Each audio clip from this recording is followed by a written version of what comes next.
Fake job postings fake company నుంచి ఎక్కువైపోయాయి. So వీళ్ళ మెయిన్ మోటో ఏంటి అంటే రకరకాలుగా తయారయ్యారు.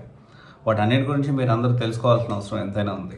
అండ్ ఎలా ఉంటుందంటే first they will post one job. జనరల్గా మీరు ఒక కోర్స్ నేర్చుకున్నారు, మీరు ఒక జావానో లేకపోతే పైథానో లేకపోతే సేల్స్ ఫోర్స్ డెవాప్స్ ఇంకోటో నేర్చుకున్నారు.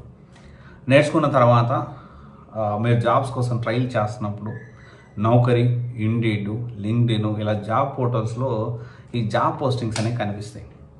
ఈ జాబ్ పోస్టింగ్స్ కనిపించినప్పుడు ఇక్కడ రెండు రకాలు ఉన్నాయి. ఒకటి అసలు జాబ్ పోస్టింగే తప్పు. ఇంకోటి వచ్చేసి పోస్టింగ్ కరెక్టే కానీ పోస్ట్ చేసిన పర్సన్ ఫేక్ పర్సన్. వాళ్ళు ఏం చేస్తారంటే ఇంటర్వ్యూ అటెండ్ అవ్వాలంటే ఒక 5,000 కట్టాలి, 10,000 కట్టాలి అని అడుగుతారు. ఇదొక టైప్ ఆఫ్ చీటింగ్. అండ్ ఇంకొంతమంది ఏంటి అంటే కంపెనీలో జాబ్లే ఉండవు, ఏదో కంపెనీ ఎప్పుడు మూసేసి ఉంటారు వీళ్ళు. అంటే మూసేయడం అంటే మొత్తానికి వర్క్స్ అనేవన్నీ బంద్ చేసి ఉంటారు. ఆ కంపెనీని వీరి కొనుక్కొని, రన్నింగ్లో ఉన్న కంపెనీ కొనుక్కొని ఆ కంపెనీ పేరుతో జాబ్ పోస్టింగ్ చేస్తూ ఈ జాబ్ ఇప్పిస్తామని చెప్పి ఆ విధంగా కొంత డబ్బులు తీసుకుంటూ ఉంటారు. కొన్ని fake job postings, fake companies ఎలా ఉంటాయంటే ఆ కంపెనీలో అసలు జాబ్సే ఉండవు. బట్ ఏంటి అంటే వీళ్ళు డబ్బులు ఏం తీసుకోరు కానీ జస్ట్ ఇంటర్వ్యూ కండక్ట్ చేసేసి ఓకే జస్ట్ ఒక కంపెనీ ఉంది, మనుగడలో ఉంది అని చూపించుకోవడానికి జస్ట్ ఇంటర్వ్యూస్ తీసుకుంటూ ఉంటారు, రెగ్యులర్ ఇంటర్వ్యూస్ తీసుకుంటూ ఉంటారు. కానీ జాబ్స్ అనేవి ఆ కంపెనీలో ఉండవు. ఇలా ఈ మధ్యకాలంలో ఈ fake job postings, fake companies ఎక్కువైపోయాయి.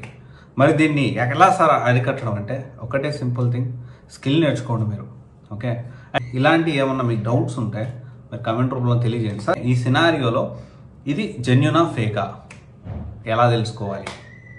నాకు ఒకవేళ మీరు ట్రై చేయండి, నేను ఆల్రెడీ దీని గురించి వీడియో చేశాను.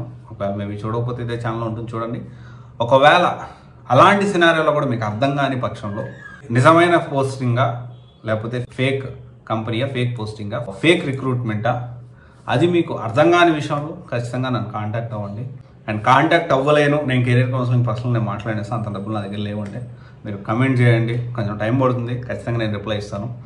అండ్ బేసిక్ ఏంటి అంటే నేను కమింగ్ డేస్లో కూడా ఇంకా ఇన్ఫర్మేషన్ అనేది ఆల్ ఓవర్ ఇండియా లెవెల్లో తీసుకెళ్తున్నా CYCని. ఇప్పుడు ఓన్లీ ఏంటి అంటే ఎక్కడ ఏది బాగుంది ఏది బాగాలేదు, సాఫ్ట్వేర్ సంబంధించి అండ్ ఆల్సో సివిల్ సంబంధించి ఆలోచించండి. మనం ఏదైనా చేసేటప్పుడు ₹1 కట్టేటప్పుడు ఏం చేస్తున్నాం, ఎలా చేస్తున్నాం, కొంచెం మనం ఆలోచించాలి. ఐ కెన్ అండర్స్టాండ్ జాబ్ రాకపోతే అతని మైండ్ సెట్ ఎంత ఇబ్బందిగా ఉంటుంది, సొసైటీ నుంచి, ఇంట్లో నుంచి, ఒకవేళ గర్ల్ఫ్రెండ్ ఉంటే గర్ల్ఫ్రెండ్ నుంచి, లేకపోతే మ్యారేజ్ డేస్ వచ్చినప్పుడు ఆ ప్రెజర్స్ ఎలా ఉంటాయో I can understand. Me state of mind ఎలా ఉంటుందో. బట్ స్టిల్ మనీ చాలా వైజ్గా ఖర్చు పెట్టండి. ఎక్కడ పెడుతున్నాం, ఏం పెడుతున్నాం అని ఆలోచించకుండా ఖర్చు అసలు పెట్టకూడదు. ఒకసారి ఆలోచించండి. Thank you. This is Raj signing off.